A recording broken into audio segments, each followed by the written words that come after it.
All right, good morning, geometry. And today we're going to talk about something called conditional statements. Um, it's kind of following the same pattern or same as patterns with logic and kind of figuring things out. Some of you initially, when we do this, are going to be like, am I in the English class? No, this is a math topic.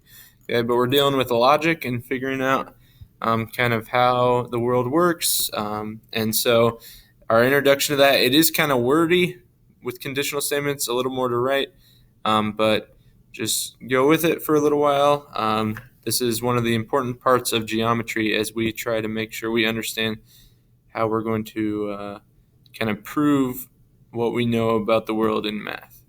Okay, so a conditional statement. This is a type of if-then statement, and it's going to have two parts. So it's an if-then statement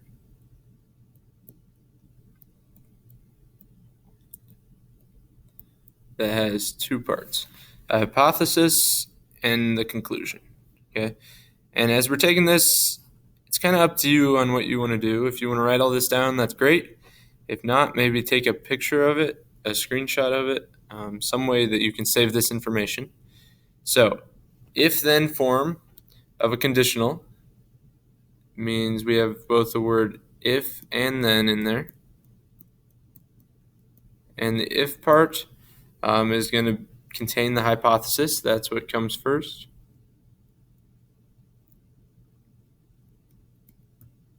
And then the then part will contain the conclusion. Now, I know when you guys hear the word hypothesis, you probably think of science class. And it doesn't mean the same thing. In our case, the hypothesis, it's the starting point of our sentence. It's kind of the initial standard. If this is true, then something occurs. Okay? And we'll look at more examples of that in a minute. Now, your conclusion, you've probably heard of that in English class, right? The conclusion of your book or the conclusion of your essay is how you finish it. And that's the same general idea. Our conclusion is the second part of our conditional statement. It's the then part. It's telling us what results happen. Okay. Now, a converse. You probably know that from the shoes. This is different, but the converse of conditional statement is formed by flipping our hypothesis and our conclusion. Okay. The front and the back of the sentence will switch places, and it can sometimes change the meaning quite a bit.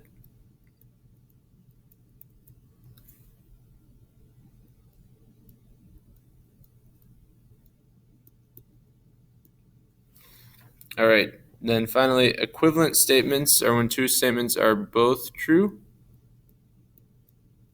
or both false. Equivalent is like equal. Okay, so equivalent means they're both true or both false. All right, so if we look here, remember up above we said the hypothesis is the if part. So if an animal is a mammal, then it breathes oxygen. This is not an example of a conditional statement. So if an animal is a mammal, in our case here, this part is our hypothesis.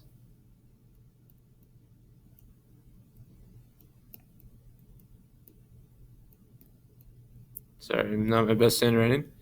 And then it breathes oxygen. This part at the end is our conclusion.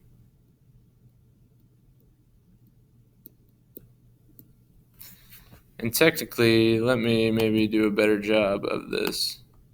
Technically, the if and the then would not be included in those, so it breaks the oxygen is technically the conclusion, and an animal is a mammal would be our hypothesis. Okay? The if and the then are stationary. Okay? So in our next one, if the sky is blue, then it is not raining. The sky is blue is our hypothesis.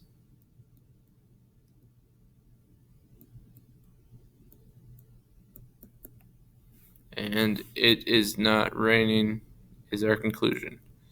So think of it as the hypothesis is kind of your initial statement, And then as a result of that initial statement, we get our conclusion.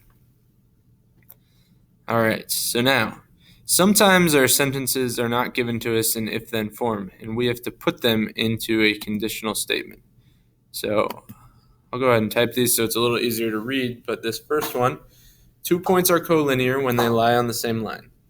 So we need to turn it into an if-then statement. So we know we got the two different parts of it. So if 2 points are collinear, remember collinear means when points are all in the line. Okay, so in our case, if 2 points are collinear, comma, then they lie on the same line. And this is essentially just the definition of collinear, but in our case, we have turned it now into an if-then statement or a conditional statement. So here the hypothesis is 2 points are collinear. The conclusion is they lie on the same line. So this next one, sometimes they're not always going to be about math. It says all sharks have a boneless skeleton. Now, this one we have to add some words. So maybe we could say something like if a creature is a shark, then what can we conclude about it? And hopefully you can see, then it has a boneless skeleton. All right, and our final one like this, it says a number divisible by 9 is also divisible by 3.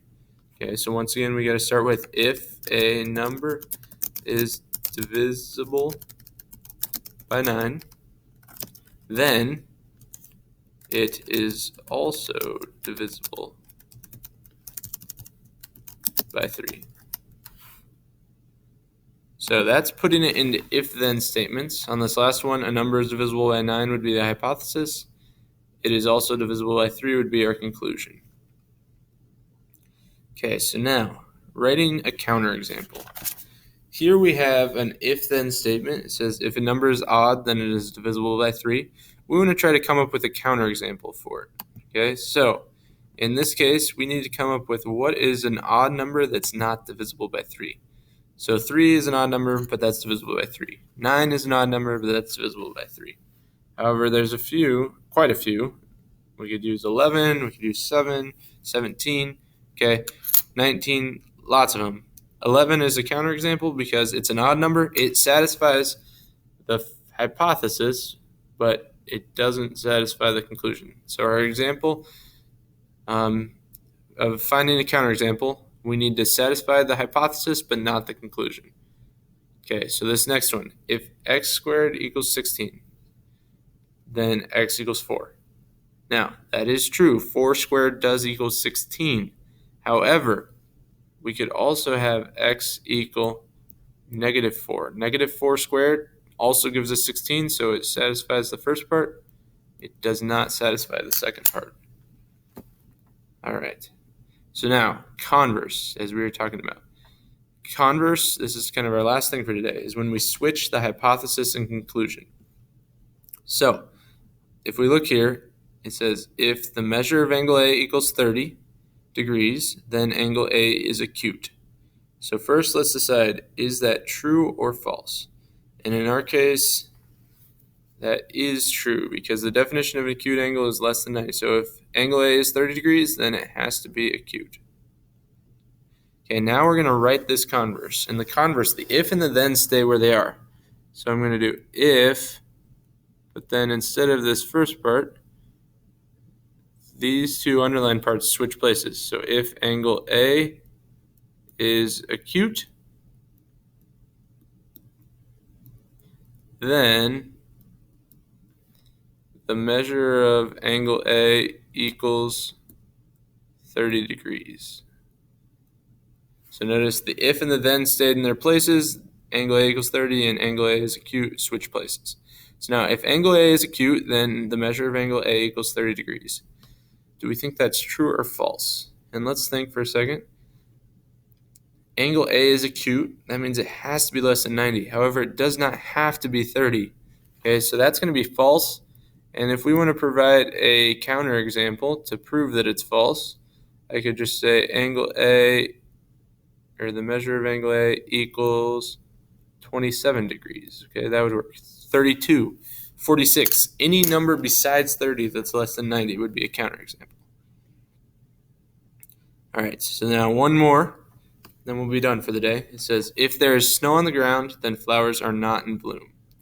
Okay, now, that's not always the case. We're going to call this false because sometimes we get like a random snow in April. Sometimes the snow comes really early in the fall.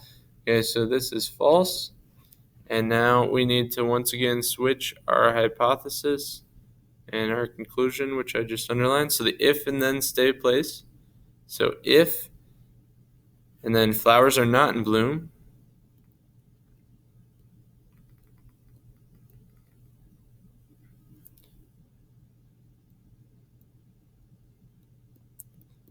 then there is snow on the ground.